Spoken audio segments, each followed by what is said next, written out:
大家好，我是慧慧。今天去超市花了6块钱买了一根莴笋。莴笋不仅味道鲜美，营养价值也是非常的高，所以被称为千金菜。常吃莴笋具有润肠通便、美容养颜，还可以改善睡眠，所以我们平常可以多吃一点。莴笋对我们的身体好处非常的多。今天就用莴笋给大家分享一个非常好吃又家常的做法，脆嫩入味，营养不流失，上桌大人孩子都会非常的爱吃。下面我们来看一下怎么做的吧。去皮之后，用刀切成长段，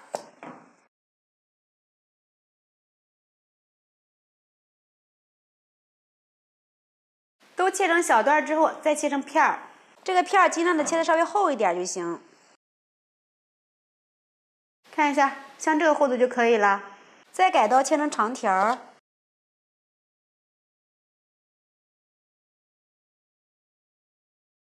放入盘里备用。准备半根胡萝卜，切稍微厚一点的片儿，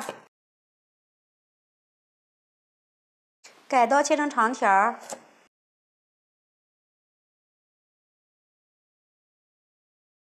放入盘里备用。准备几瓣大蒜，用刀拍扁，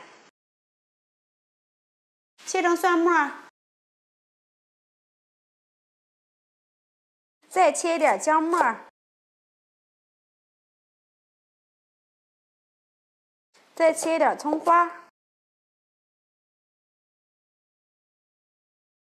放入碗里备用。碗里打入2颗鸡蛋，用筷子搅散。平底锅提前预热，刷上1层薄油，把鸡蛋液倒入里面，轻轻的给它晃匀。煎至一面定型，给它翻个面。煎至2面定型，盛出备用。把鸡蛋饼放在案板上，给它切一下。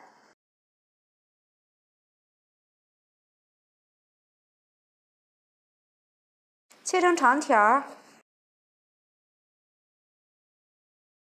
锅中提前把水烧开，放入1勺食用盐，倒入1点食用油，把莴笋和胡萝卜倒入锅里焯一下水。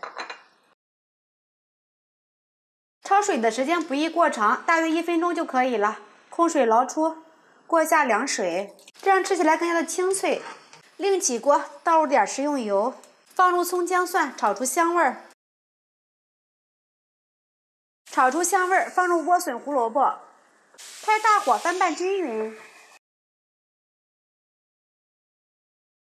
开小火调一下味儿，放入1勺食用盐，来一点白糖提鲜，放入少量的生抽，继续开大火翻拌均匀。翻拌均匀，把鸡蛋放入里面，再次拌匀。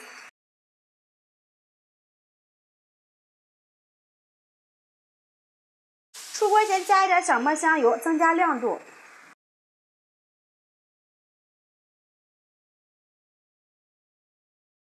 再次拌匀就可以出锅了。看一下是不是非常的有食欲呢？一道非常简单又好吃的清炒莴笋就做好了。这样子做非常的脆嫩入味，营养不流失。简单一做，好看又好吃，特别的清爽，一点都不油腻。过年之后呢，大鱼大肉吃腻了，来上这么一盘，真的是非常的不错。喜欢的朋友们就赶紧试一下吧。喜欢慧慧的视频，记得点击关注、转发，拜拜。